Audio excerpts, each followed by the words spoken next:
companies are looking to offer psychedelic drug therapy coverage for employees. A growing number of companies are exploring the possibility of offering psychedelic drug therapy for their employees as a cost-saving, effective means of mental health treatment, according to a report. Recent research has shown that well-known psychedelics like MDMA, psilocybin, ketamine, which have been legalized for medicinal use, are all useful alternatives to treating a slew of mental health issues, including depression, anxiety, and PTSD. Jorge Yant, founder of Plexus Healthcare System, told the Wall Street Journal that he has started offering psychedelic-assisted therapy coverage to his employees. And what he said is he's experimented with them himself, and he could see how it could be helpful. The businessman said he first began to consider covering psychedelic therapies after an anonymous summary report of prescription drug use at the company revealed how many on his staff were being prescribed medications for health. Use of antidepressants among my employees and their families was off the charts, he said. And said he believes the U.S. healthcare system overly emphasizes prescription drugs and his workers could benefit from the therapy. It will save money over time compared to extensive traditional therapy sessions and will make his employees happier and more productive, he told the Journal. The company said if MDMA is approved by the Food and Drugs list, this is Enthea, a company that does ketamine-assisted therapy, is saying that they're waiting for MDMA to be rolled out, and they're going to start doing that too at $15,000 a pop. Gary Reyes, Enthea's CEO, said just this past year, more than a dozen companies signed up for therapy coverage and another 50 have signed letters of intent. Psychedelic therapy is increasingly viewed as a legitimate treatment for mental health as it becomes more and more mainstream, especially among elites in Silicon Valley and Wall Street. Elon Musk, among the wealthiest individuals in the world, has been candid about his ketamine use for health reasons, going as far to say of his use of the drug, it is beneficial to his investors, and he said the drugs help him manage a negative chemical state from being a fascist capitalist. He did an interview with Don Lemon last month. Google co-founder Sergey Brin said he's used psilocybin, while the late Steve Jobs was a vocal advocate of LSD. Billionaire Peter Thiel dumped millions into Atai Life Science, a firm that uses hallucinogens in medicine, and last year, its owner Steve Cohen donated $5 million to MAPS, the Multidisciplinary Association for Psychedelic Studies. This thing goes on, but I'm already kind of just at the end of my wits with this now. This is definitely a double-edged sword. Mm-hmm. Psychedelics are great for therapy. They're great for trauma, PTSD, trauma relief, and help one reorganize their own life. I want to call out Peter Thiel. Thai Life Sciences isn't trying to make psychedelics or hallucinogens. They're trying to make non-psychedelic analogs of psychedelic compounds that they patent and some sort of benefit off without giving people the actual self-reflection, self-improvement, and nature that psychedelics actually provide.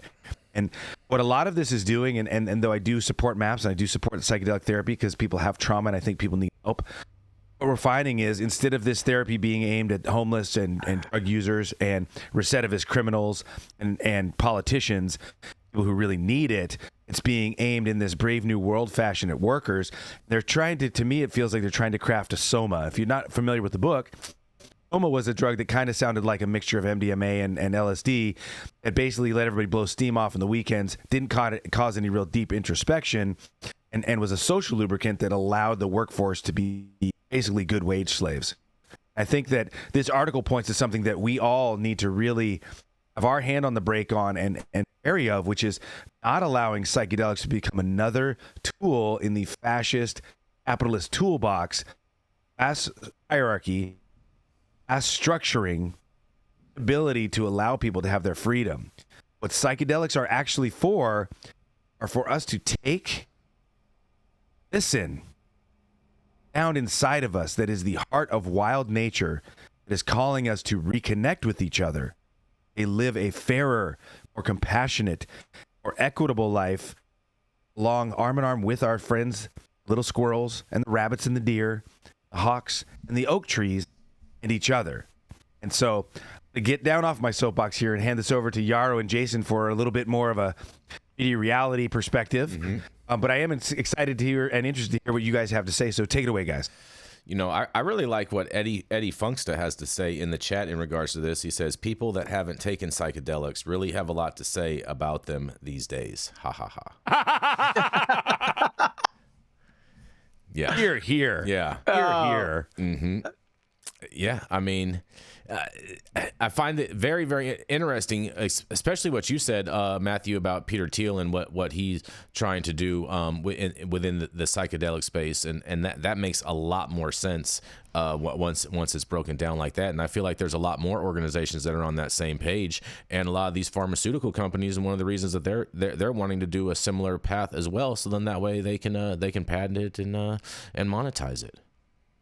You know what I like is that 50 years later, we're finally realizing that our hippie parents were right, and that going to a concert and tuning in, dropping out, taking a little bit of this, that, whatever, that there was not just recreation and celebration that these people were achieving, but that there was therapeutic benefit, and that this generation before us, the flower children, were ahead of the curve in deeply understanding the healing opportunities that can come with taking some time to be in an alternative mindset. The challenge that comes up for me is that a lot of the companies that are coming into this space are going to need to spend some money to do it. And I'm really worried about the barrier to entry for accessing these modalities as they work their way into sort of the mainstream market or the populations. And this idea that some of these places are very expensive, very bougie. I'm concerned that they're not going to cross cultural, socioeconomic, and racial boundaries in terms of fair access or subsidized opportunities for everybody to enjoy some of this. And then the other thing that was interesting to me about this article is that it quoted this business owner, and it said that he said, quote, "The use of antidepressants among my employees and their families was off the chart." Well, medical information is confidential. So how does he know that about his employees? It was a self-reported study. It was a self-reported study. Sorry to interrupt. It was an anonymous self-reported study. Okay. Well, he said that he was offering George Yant, founder of Plexus Healthcare Systems, that he was offering psychedelic-assisted therapy coverage for his employees. And then he, who I'm not sure that he was a study versus just this company, said that this use was off the chart. And so I think it's important that as we explore sort of mainstreaming and normalizing and Western medicizing these types of treatments, that we're also very mindful of the right for all patients to have confidentiality when it comes to the choices they use for wellness, mental health, and their other treatments. Mm-hmm. I agree, Yarrow, and I would say when diving into that study, I think the most disturbing thing about that is when he says that off the charts, all of his employees and family members. This is something that's reflected in the United States at large, and it's time for us to once again sit down and get into self-reflection and realize, like, if this stuff is off the charts, why is everybody on antidepressants? Because everyone's depressed because the model is not working. And I know I hammer on this every show, but here we go again. The model's not working, and so people are just shoveling prescription drugs into their mouths in order to try to make this model work. That's the thing that scares me is people then just trying to shove ecstasy down people's throats so that they can continue to swallow this model that's not working.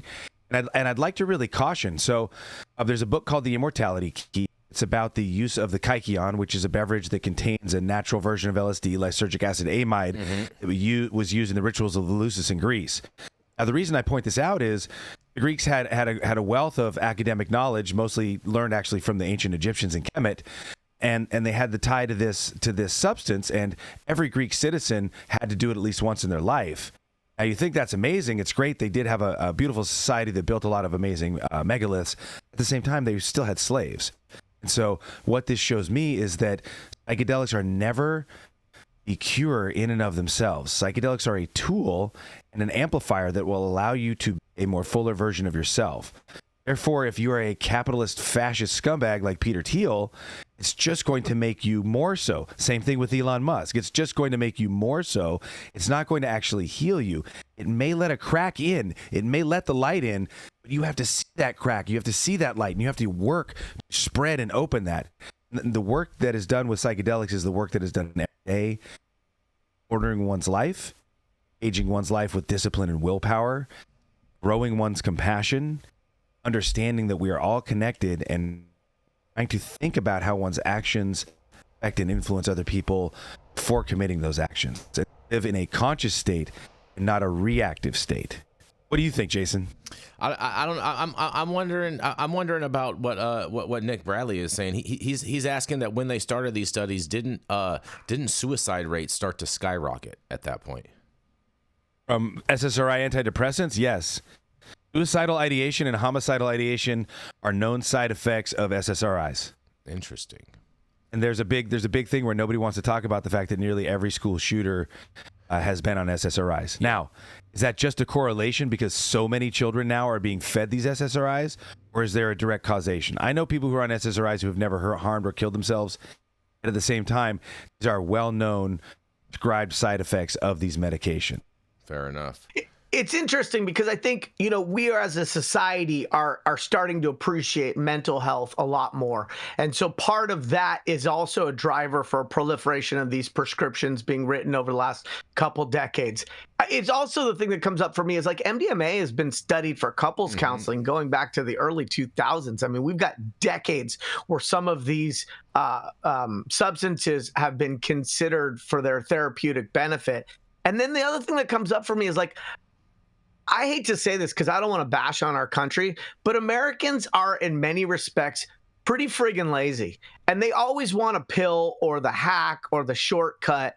And like when I listen to Matthew speak, like Matthew is Matthew because he's done work, because he has fed his brain, because he has fed his heart. And to his point around how taking psychedelics can be a petri dish for someone's personality, it could be an amplifier, but maybe not something that completely shifts who somebody is.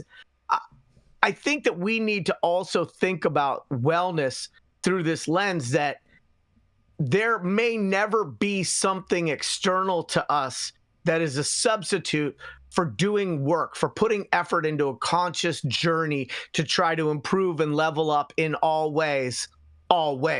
And that whether that practice is through religion, meditation, exercise, diet, some combination of trying to improve ourselves, at the end of the day, there's no substitute for putting in the work. And when I listen to Matthew St. Germain speak, besides the fact that he's handsome and intelligent and knows what he's talking about, I see the byproduct of someone who has clearly put time and effort into evolving to their best self today. And I think our viewership and this country needs to understand that there is no shortcut to self-improvement. There may be tools, but if you don't want to be a tool, you're going to have to look at yourself and do some of that digging, uncover some of those issues, heal those traumas, and really try to go out into society and be the best version of yourself that you can.